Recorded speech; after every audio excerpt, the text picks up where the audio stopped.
ஒட்டுமொத்தமாக விஜய் மீது கொண்ட ஒரு காழ்ப்புணர்ச்சி, விஜய் மீது கொண்ட ஒரு ஒரு வெறுப்பு, அந்த வெறுப்பை ஏதாவது ஒரு வகையில் கக்கி ஆகணும் அப்படின்ற ஒரு விஷயம்.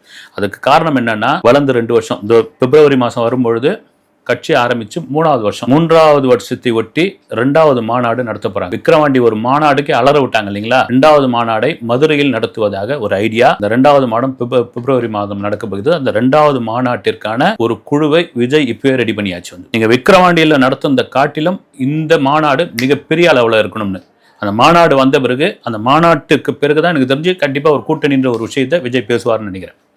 நிச்சயமா பேசுவார்னு நினைக்கிறேன். இதெல்லாம் மீறி முக்கியமான ஒரு விஷயம், எப்பப்பா இவர் நடைபயணம் போக போறாரு அப்படின்னு வருகிற ஜூன் 22ஆம் தேதி இதோ வரப்போகுது இல்லைங்களா? 22ஆம் தேதி 2 விதமான அப்டேட்டு. ஒன்று, ஜனநாயகன் படத்திலிருந்து ஒரு கிளிம்ஸ் வீடியோ ஒன்று வருது. இந்த கிளிம்ஸ் வீடியோ எப்படின்னா, விஜயோடைய அரசியல் முன்னோட்டத்திற்கு ஒரு ஒரு ஒரு அச்சாரமாக அல்லது அதுக்கு ஒரு முன்னோட்டமாக ஒரு தெரிக்கிற மாதிரி ஒரு கிளிம்ஸ் வீடியோ, அது வேற மாதிரி இருக்கும் அப்படின்னு பாருங்கன்ட்டு. 2வது, இந்த நடைபயணம் ஆரம்பிக்கிறது ஜூலையில் ஆரம்பிக்கிறதுக்கான டேட் அனௌன்ஸ்மெண்ட் அன்றைக்கி தான் விடுறாங்க அப்படின்னு. ரொம்ப காலமாக நடைபயணம் சொல்லிட்டு இருக்காங்க.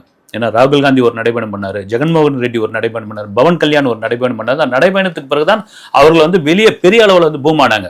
இப்போ என்ன ஆகிப்போச்சு, விஜய் சொன்ன உடனே அன்புமணி ராமதாஸ் மருத்துவர் இப்போ அறிவிச்சிட்டாரு 25ஆம் தேதி டாக்டர் ராமதாஸ் பிறந்த நாளில் அன்றைக்கி நான் வட மாவட்டங்களில் ஒரு நடைபயணத்தை ஆரம்பிக்க போகிறேன், அங்கே போய் என் கட்சியினரை சந்திக்க போகிறேன், மக்களை சந்திக்க போகிறேன், எங்களுக்கான ஒரு பலத்தை இங்கே காட்ட போகிறேன் அப்படின்னு உண்மையிலே வட மாவட்டங்கள் வன்னியர்களுக்கான ஒரு பலம், வன்னியர்களுக்கான ஒரு ஓட்டு வாங்கி மிகப்பெரிய அளவில் இருக்கிறது, மாற்று கருத்து கிடையாது.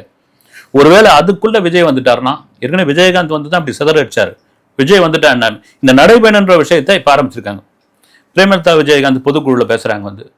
எங்கள் வீட்டு பிள்ளை விஜய், நான் பார்த்து வளர்ந்த பிள்ளை, எங்கள் தெரு கண்ணபுரம் தெரு சாலை கிராமத்தில், அவங்க தெரு காவேரி தெரு, ஒரே பக்கத்து தெரு. உண்மையிலே அப்படிதான், அவங்க பார்த்து வளர்ந்தவர் தான் விஜய். ஒரு செந்தூர பாண்டின்ற ஒரு படத்தில் விஜயகாந்த் அப்படி உட்கார வச்சு அவரை ஒரு தம்பியா ஒரு அறிமுகப்படுத்துது. விஜயகாந்த் அப்போ இறந்து கிடந்தபோது அவ்வளோ பெரிய மக்கள் வெள்ளத்தில் அவ்வளோ பெரிய ஒரு மாஸ் நடிகர், என்ன வேணாலும் நடக்கும். அது நடந்தது. சிறுபால்லாம் அடித்தாங்க, கில்லுவாங்க, அடிப்பாங்க, எதை வேணாலும் நடக்கும். ஆனால் தான் ஆடலாலும் தன் சதை ஆடுன்ற மாதிரி ஒரு அஞ்சலி செலுத்திட்டு போனது நீங்கள் பிரேமலதா விஜயகாந்த்ன்றாங்க. எங்கள் வீட்டு பிள்ளை, என் தம்பி, என் குழந்தை, கூட்டணி பற்றி அவர் என்ன வேணாலும் சொல்லட்டும், நாங்கள் ரெடியாக தான் இருக்கிறோம் அப்படின்னு. அவங்க என்ன சொல்கிறாங்கன்னா, விருதுநகர் மாவட்டம், ராஜபாளையம், இந்த தென் மாவட்டங்களில் நானும் என் மகன் விஜய் பிரபாகரனும் ஒரு நடைபயணத்தை ஆரம்பிக்க போகிறோம் அப்படின்றாங்க. விஜய் அந்த சொன்ன ஒரு விஷயம், விஜயோடைய டிசைன் தான் மாறுது. யார் வேணாலும் வரலாம் இல்லை, நடைபயணம் யாருக்கு செல்வார்கள். அப்போ விஜயோடைய நடைபயணம் ஜூலை மாதம் தொடங்கினா 42 நாள் அந்த நடைபயணம் எது மாதிரியான ஒரு எதிர்வினை ஆற்றும் அப்படின்போது அது தெரியும், இனிமேல் தான் தெரியும்.